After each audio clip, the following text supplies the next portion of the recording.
សួស្តីអ្នកទាំងអស់គ្នាថ្ងៃនេះមកជួបខ្ញុំជាថ្មីទៀតហើយថ្ងៃនេះក៏អត់មានអីច្រើនដែរគ្រាន់តែចង់បង្ហាញអ្នកទាំងអស់គ្នាអំពីដំណាំដែលខ្ញុំបានដាំថ្ងៃមុននោះហើយក៏ចង់និយាយអំពីកូនប្រុសរបស់ខ្ញុំថាតើថ្ងៃសៅរ៍អាទិត្យហ្នឹងគឺគាត់ធ្វើអ្វីខ្លះសម្រាប់កូនប្រុសរបស់ខ្ញុំដែរគឺខ្ញុំបង្រៀនគាត់ឲ្យគាត់ពេលនេះថ្ងៃសៅរ៍អាទិត្យហ្នឹងគឺជួយធ្វើការងារផ្ទះខ្ញុំដូចជាគាត់បោកស្រោមជើងមានស្រោមជើងរបស់គាត់របស់ប្អូនគាត់ហើយនឹងរបស់ប៉ាគាត់ចឹងណាហើយបន្ទាប់ពីបោកស្រោមជើងហ្នឹងគឺគាត់ត្រូវ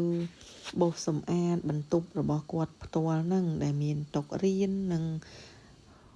ក្រែគេងរបស់គាត់នឹងដែរគឺគាត់ត្រូវសម្អាតបន្ទប់របស់គាត់ហើយសម្រាប់ឲ្យគាត់ធ្វើបែបនេះហ្នឹងក៏ជាការចង់ឲ្យគាត់នឹងមានទម្លាប់ល្អចឹងណាអ្នកទាំងអស់គ្នាហើយគាត់ចេះទាំងលាងចានគាត់ចេះទាំងបោសផ្ទះគាត់ចេះទាំងបោកស្រោមជើង